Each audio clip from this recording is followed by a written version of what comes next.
প্রবাসী কল্যাণ ও বৈদেশিক কর্মসংস্থান মন্ত্রণালয়ের প্রতিষ্ঠান ওয়েসেলের মাধ্যমে সম্পূর্ণ বিনা খরচে মালয়েশিয়া যাচ্ছে ৭৩ কর্মী। মালয়েশিয়ার প্লান্টেশন কোম্পানি ইউনাইটেড প্লান্টেশন বারহাতে যাচ্ছেন এই কর্মীরা। বৃহস্পতিবার প্রবাসী কল্যাণ ও বৈদেশিক কর্মসংস্থান মন্ত্রণালয়ের বিজয় ৭১ হলে আনুষ্ঠানিকভাবে কর্মীদের হাতে ভিসা, বিএমইটি কার্ড ও বিমান টিকিট তুলে দেন প্রবাসী কল্যাণ ও বৈদেশিক কর্মসংস্থান প্রতিমন্ত্রী শফিকুর রহমান চৌধুরী। বাংলাদেশ থেকে বিনা খরচে কর্মী যাচ্ছে, এই ধারা যাতে অব্যাহত থাকে সেদিকে লক্ষ্য রেখে কর্মীদের কাজ করার আহ্বান জানান অনুষ্ঠানে আসা অতিথিরা। এক্ষেত্রে আমার কর্মীদের জন্য সবচেয়ে ভালো হবে যে ওখানে যে নিজেদের পরিবেশের সাথে নিজেদেরকে মানায় নেওয়া এবং কাজের সাথে সমন্বয় করা। এই কাজটি কিন্তু অন্য কাজের তুলনায় একটু পরিশ্রমের কাজ।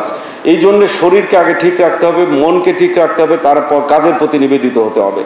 আমি মনে করি এমন কোনো কাজ করা যাবে না যেটা বাংলাদেশের ভাবমূর্তি ক্ষুণ্ণ হয়, এই জাতীয় কোনো কাজ করা যাবে না।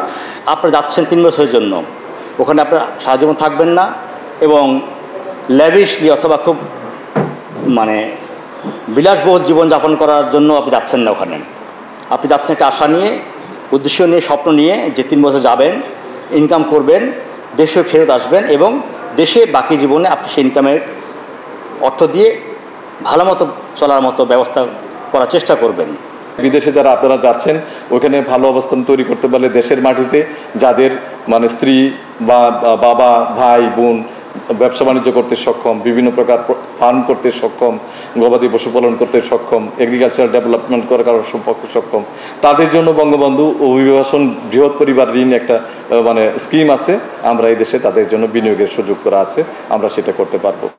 অনুষ্ঠানে মন্ত্রণালয় সচিব মোহাম্মদ রুহুল আমিন বলেন, স্বচ্ছতা, জবাবদিহিতা ও দক্ষ কর্মী পাঠাতে কাজ করবে মন্ত্রণালয়। এবং মাননীয় প্রতিমন্ত্রীর নেতৃত্বে আমরা আমাদের প্রবাসী মন্ত্রণালয় থেকে যে সমস্যাগুলো আমরা ফেস করছি সেগুলো কাটিয়ে ওঠার আপ্রাণ চেষ্টা করছি এবং স্যারের নির্দেশনায় আমরা বিভিন্ন নতুন কার্যক্রম নিচ্ছি। আমরা আশা করছি ভবিষ্যতে আমাদের যে অভিবাসন প্রক্রিয়া আছে সেই প্রক্রিয়ার মধ্যে আমরা স্বচ্ছতা এবং জবাবদিহিতা এবং দক্ষ কর্মী প্রেরণের বিষয়ে আমরা আগের চেয়ে অনেক ভালো কাজ করতে পারব। প্রধান অতিথির বক্তব্যে প্রতিমন্ত্রী শফিকুর রহমান চৌধুরী বলেন, প্রবাসী কর্মীরা হচ্ছে বিদেশে বাংলাদেশের অ্যাম্বাসেডর। এই যে আজকে তোমরা যে ৭৩ জন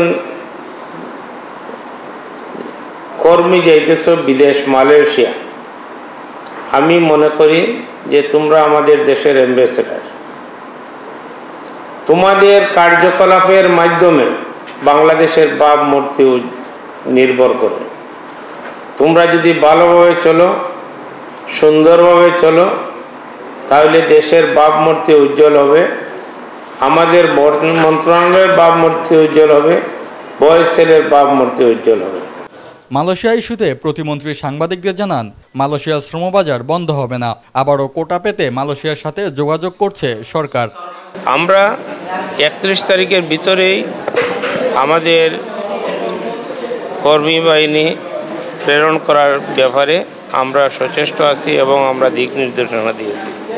সেদিকে লক্ষ্য রেখে আমাদের মন্ত্রণালয় কাজ করতেছে।